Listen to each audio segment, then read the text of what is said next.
The day is July 6th, 2025, and I'm a few hours removed from the Indycar race at Mid-Ohio, and I just want to sit down and gather my thoughts. So first things first, if you've never been to an IndyCar race, I highly recommend it. It was a very cool experience. I've been to plenty of NASCAR races in my history, in my past, and this IndyCar race at Mid-Ohio was similar, yet there were some very glaring differences. So first thing I just want to get out of the way is the race itself. There were no stages, and I absolutely loved that. It was green. There were green flag pit stops. There weren't too many incidences on track. It was mostly clean racing with a few shenanigans taking place here and there, but nothing egregious. No artificial cautions being thrown to bunch the field back up to get some excitement. Nothing like that from a NASCAR standpoint. So I really enjoyed just the pure racing aspect from the IndyCar side. So as far as racing goes, high marks for IndyCar on actually having a 90-lap race where it was mostly green. There were a few incidences early on in the race, and one car I think stopped on track at one point. But other than that, there were no BS cautions thrown, no shenanigans, and it was kind of refreshing, to be honest with you. Second interesting thing I want to note was the clientele. It's not entirely rednecky like NASCAR races are. I've been to countless NASCAR races in my 20 plus year fandom of the sport, and I would say the number of shirtless people at this race compared to a NASCAR race was pretty much zero. I don't think I saw one shirtless fan. There were a lot of kids, a lot of families at the track. I don't know if that's Mid-Ohio specific or if that's an IndyCar thing across the board. The place was packed. There were a lot of people there. I don't know attendance numbers. I'm just speaking from what I saw. When I went to Michigan a few weeks ago, that was also packed. There were a lot of people there, but it seemed like everybody at this race was, I don't really know how I want to describe it. Highbrow is kind of I don't know if I want to use that word, or snooty or something, but it seemed like everybody was, I don't know. They weren't there to just party and have a good time. You know, Indy 500 might be a different story. I'm not sure. I haven't been to that one. But overall, the fans were pretty subdued. It was kind of strange because there was no massive celebration at the end of the race when it was over. It was relatively quiet. Like at a NASCAR track, as you're leaving, people are hooting and hollering, whooping, high-fiving each other, cussing each other out about the end of the race, all these kinds of things. At the end of today's race, it was kind of like, everybody pack up and get out of there. And even the drivers just pulling into pit road, shutting the things off, and Scott Dixon pulling into victory lane. He just pulled into victory lane, didn't do any burnouts, hopped out of the car, confetti launched, and that was it. It was a little bit different, but still good. I will say it was still good. As far as the rest of it goes, one huge difference between at least Mid-Ohio and other NASCAR tracks or what have you is we were able to go with general admission tickets right into the garage.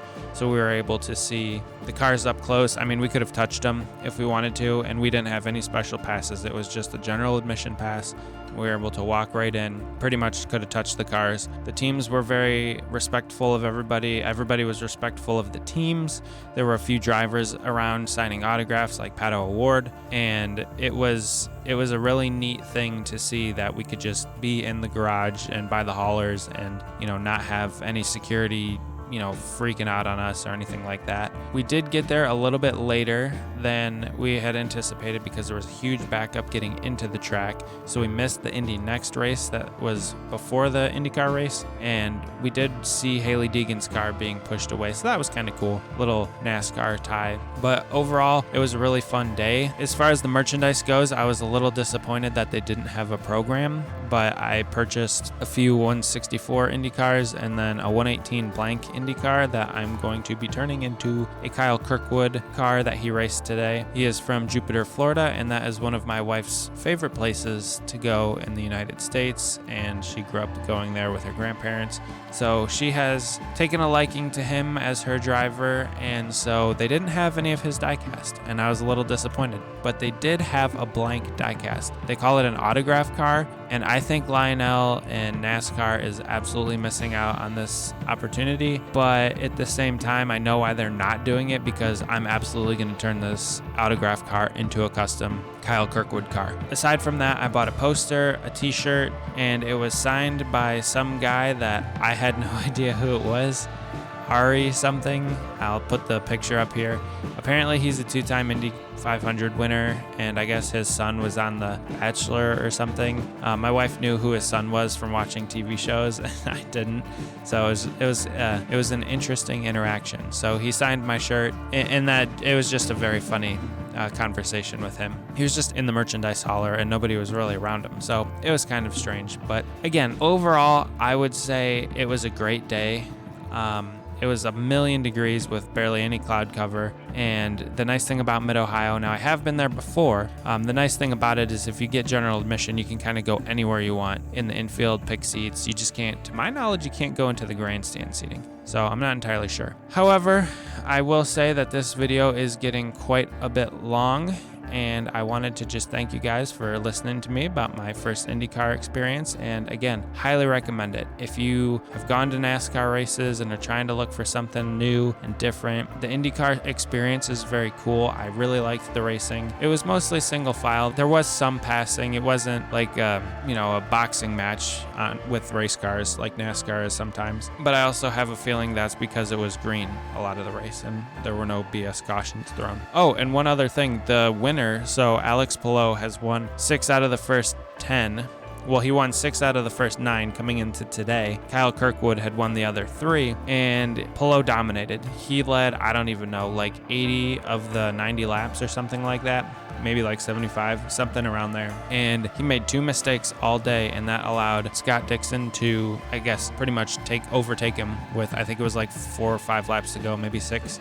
And end up winning the race by holding him off. So even though it was dominated by Alex Palou, Scott Dixon stole the show at the end, and there was no shenanigans from race control or anything like that. It was just a pure racing mistake by Palou, which was super uncharacteristic of him, as he had led like 75 laps, and it was just kind of neat to get a different winner.